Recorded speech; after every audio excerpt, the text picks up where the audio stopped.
Hi, my name's Andrew. This is my 2011 Mercedes Sprinter long wheelbase camper van conversion. I'm going to show you around. It has been designed for me, my wife and my two children who are 6 and 3 years old. As you can see, I have the bunk beds which they love set up next to me here, which are actually it's possible to take these beds down and fit them to the wall behind me. So I will take you around quickly and show you all the features. Okay, so I'm going to take you around the outside of the van so that you can see any rust spots there might be, any dents there might be, etc, etc. Tour. Okay, so the front of the van, very good condition, no dents. Obviously for a 9-year-old van there are going to be stone chips. None of them have got particularly bad. Okay, no dents up here on the front of the bonnet. Nothing wrong with the windscreen. I think there's a tiny chip. You got one little chip there, and you got another chip. No chip, just that one chip. Okay. Around here you've got a dent. Okay, nothing's rusted. This was done over a year ago, that dent, by myself, and nothing on there has rusted. This is the worst side of the van. So down here you have rust on the door. You know, you've got a little bit of rust there, which has trickled down, a bit of rust there.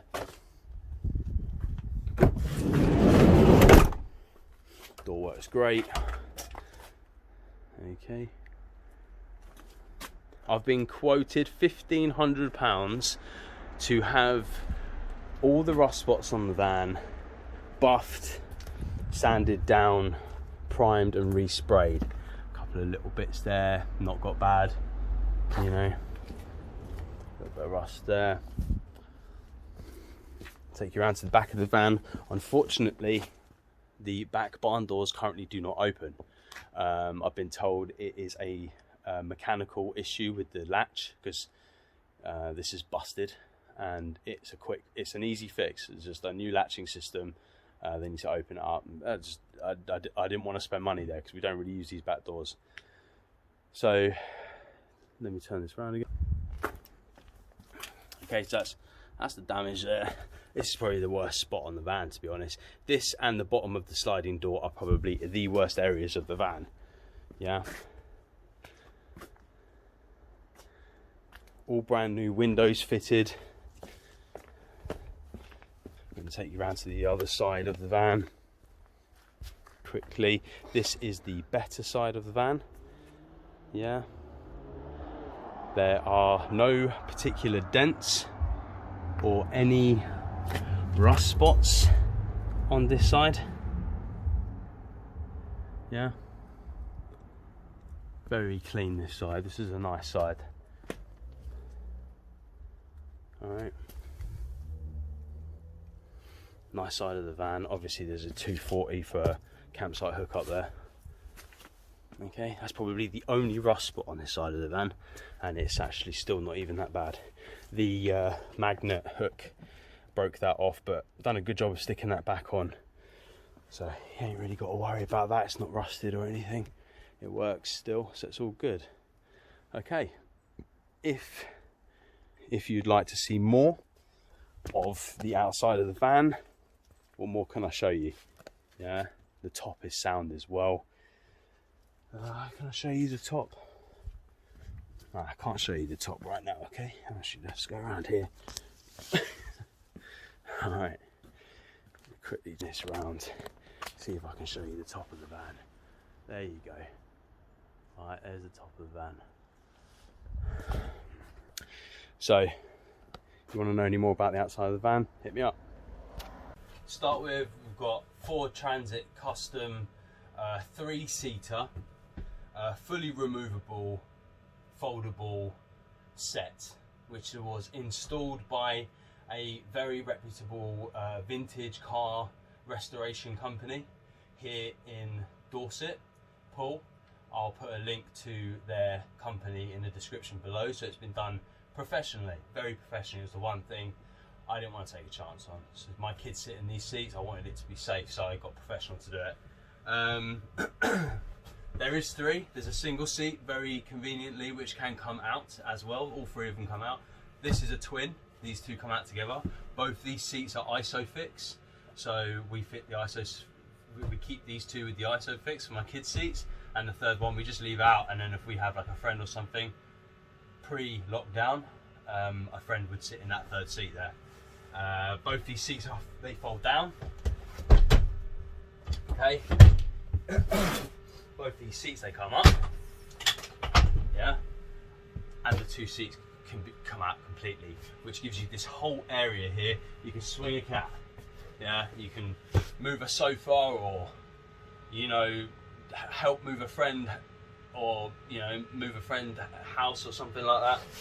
And these come out, so you get loads of space here. You can still use this, it's pretty good. You can still use this as a van as well. All right. Okay, in the front I have two captain seats. Both of these swivel round.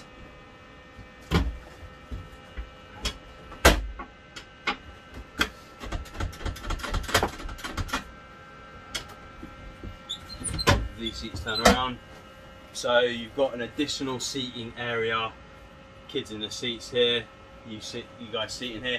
Like if you're just pulling over, like for a quick break, that's when I find that these swivel seats are the most convenient.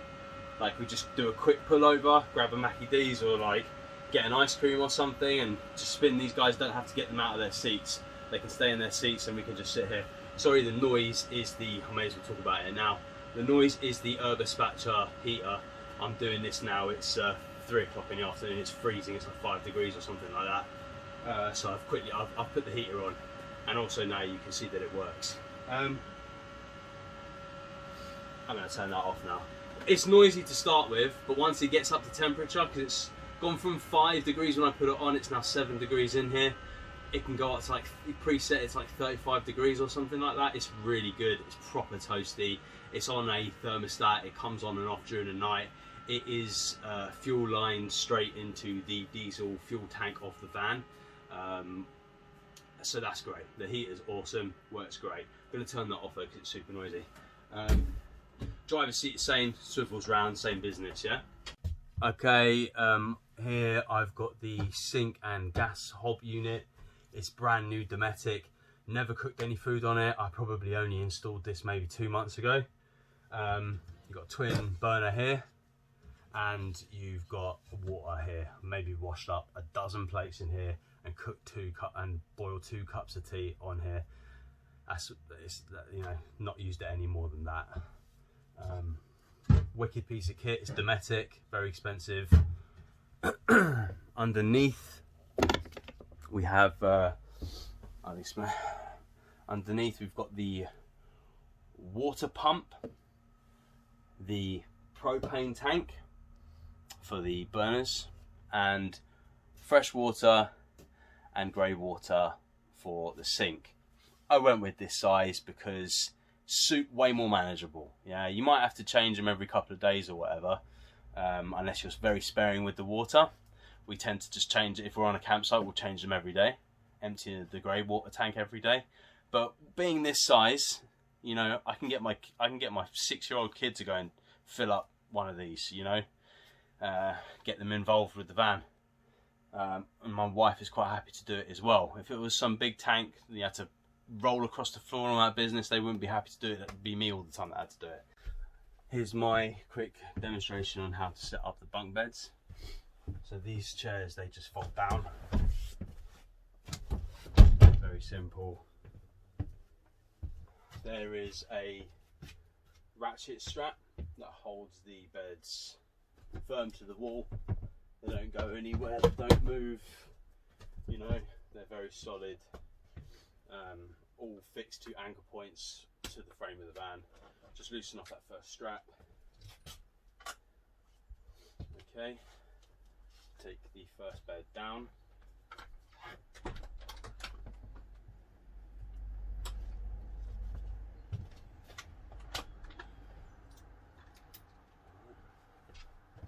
find it easier just to flip it over onto this side first. So then carry the bed down to here. This is obviously the one for, this is the one that goes on top.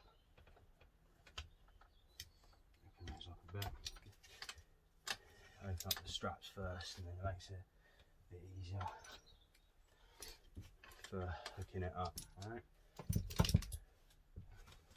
The top one's very easy to go on, it just hooks straight on. Alright, they're actually flight case hinges, so you can hook it on and unhook it very easily in this position, but once you flip it up like that, that is not coming off the hook. It's locked in now. Like when it's in this position, it's locked in. So yeah, flight case hinges. Okay, like so you can get the lid off of a flight case box. Once you put one of them on, that's it. Put the second one on. Alright. That's that one. Done. If you only have one kid, bang, easy, done. And the good thing about just we tend to just actually keep the top one up all the time, even when we're driving and stuff, because even with the top one up, you can still put the chairs up and the kids can sit there. And it's really good because we have these carabiners on this netting here. Opens up, you can put like toys and books and teddies and stuff in there. And you can like take all your bedding, like the kids' beddings from the 2 bunk beds, and just chuck it all up there when you're driving. Ideal, makes extra storage. Yeah, anyway, put these down, we'll get the second bed set up. I can do this on my own. I don't think my wife's ever even tried to put it up on like the second one. I don't think she's ever tried to do it on her own. But sometimes she gives me a hand, why not? It's quite easy to do this with people still playing. We normally just let the kids go up and play like in the cab. So give us a little bit of space to do this. Again, take these over here ready to go. Flip it over onto the other bed. This one's a little bit more tricky. It hooks from underneath. Okay, so it's actually easier to take this out. You can do it without this still in there, but easier to take that off, alright, because then you can see what you're doing. Alright, and this one, you line it up, okay. And what it's complicated is because you have to push it up.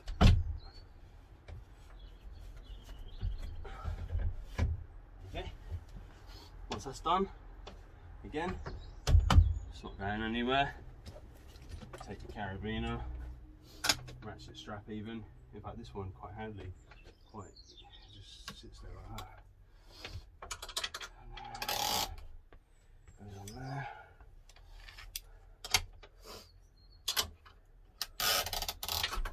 Right. You can level this one out. This one, yeah. Once somebody's on this, yeah. There you go. Going anywhere, and then you just grab that.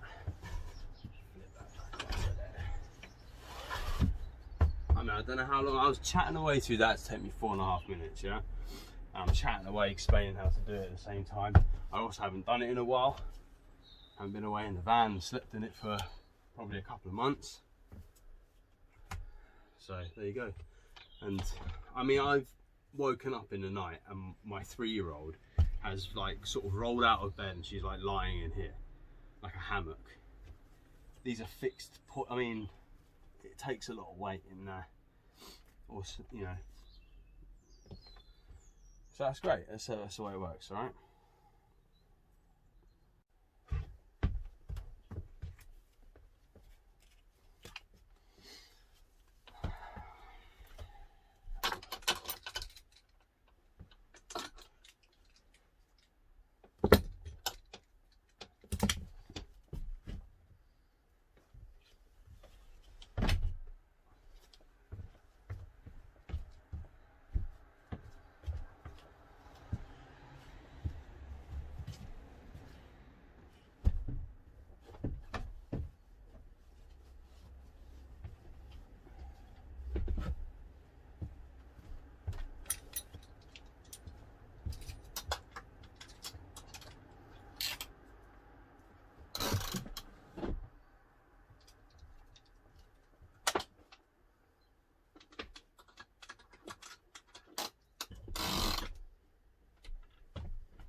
that's how you put the beds away.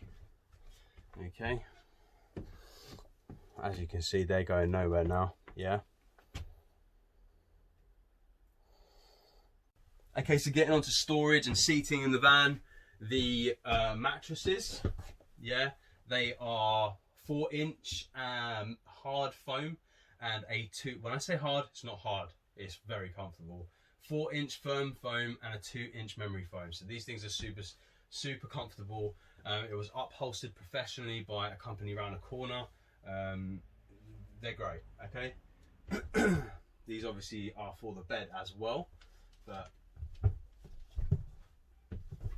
you have one storage here which is on a shelf, so you can put like your cups and your pans and your saucers and all that sort of stuff in there.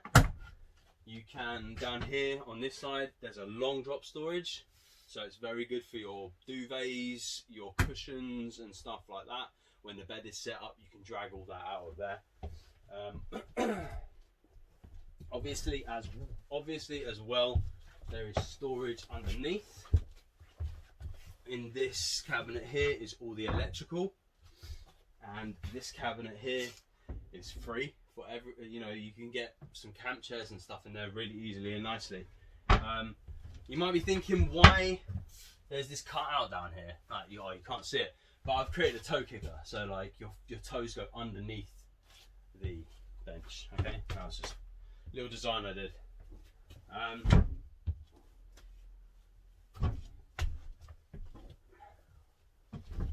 Over here, obviously on this side as well, underneath the seat. I'm going to bring the camera over for this one. Okay. Over here on this side, you've got a fully empty one there. It's great. It's got the wheel arch in there. This sound deadening this is sound dead, like, so you don't hear the tires and stuff roll in as you're driving the vehicle. It's throughout the entire van. So you've got one storage there, and you've got one really big storage here. They are the window insulators, and also the electrical hookup, and a European ready to go set. So you've got your high-vis, your reflective triangle down there, a spare set of bulbs, everything you need to go straight to Europe. It's not. Here's a kind of unfinished storage up here, which is brilliant. Me, my wife and my kids, this is all the storage we need. Okay, ventilation. We have, obviously down at the front, you've got the two windows, they both open as well. Like the rear passenger window opens and the slider door window opens. But inside the van, you've got a maxi fan. These are great, look them up, they're super good quality. They turn on. The fan turns, you can have the wind, you can have the air blowing in, you can have the air blowing out. You can have them set up on a thermostat, so if it gets too hot, these come in and circulate cold air. It works on a remote as well, which is super cool. With that one on, you can then go down to come down to this one down here, open this one up, and you can create a nice draft through the van. Put this one intentionally above the Dometic twin burner so that it can be used as an extractor fan as well. Okay, so that's the ventilation. Okay, I'm going to do a demo on the table system here. So we've got a Lagoon bracket, I think that's how you say it, Lagoon bracket. Look them up, they're very good. You just unhook the table from here. Table slides out there. The bracket goes onto here. Okay.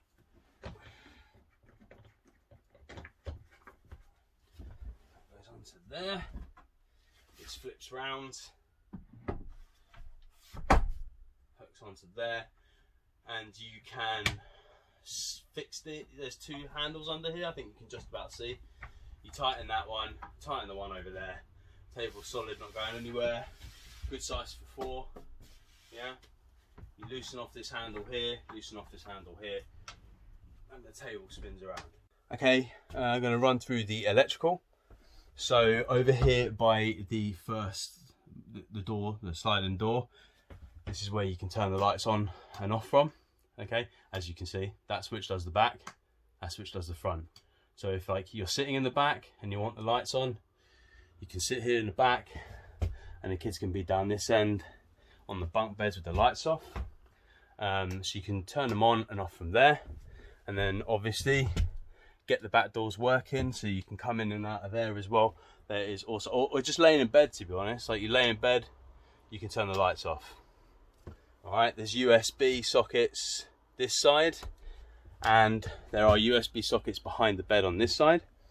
You've got 240 volt socket here with a cigarette lighter charger there, which we use to plug in this fridge here. You've got a voltmeter here, okay, so you can keep an eye on the voltage of the van. Over here in the electrical cabinet, very simple setup. We have two 110 amp hour batteries, plenty powerful enough to do everything in this van and more, much more. When you want to include a fridge, it will be more than capable of powering a fridge as well. The batteries are kept charged when you're driving the van via the alternator charger, and you can also keep the batteries charged via the charger inverter. So when you're connected on a campsite, that unit there will keep the batteries charged. It will also invert the 12 volt DC supply to become a 240 volt AC supply. Also worth mentioning, the alternator charger has the capability of connecting solar, which this van does not have.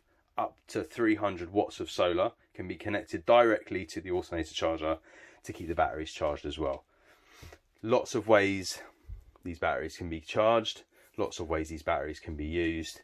That is the electrical setup in this van. I don't think I mentioned it, or maybe I did, that the floor is a wood laminate floor. It's a wood laminate floor, so it's proper sturdy, proper rigid, can take a beating really nicely. It's a good floor, okay. Not lino. I didn't want to put lino down and it tear and everything like that. So the flooring is solid wood, the whole van is cladded, it is fully insulated, the floor is insulated. There are photos of both of these insulation procedures. I will put in the description below a hyperlink so you can click and see a lot of the photos of the process of me and my wife and my kids doing this conversion.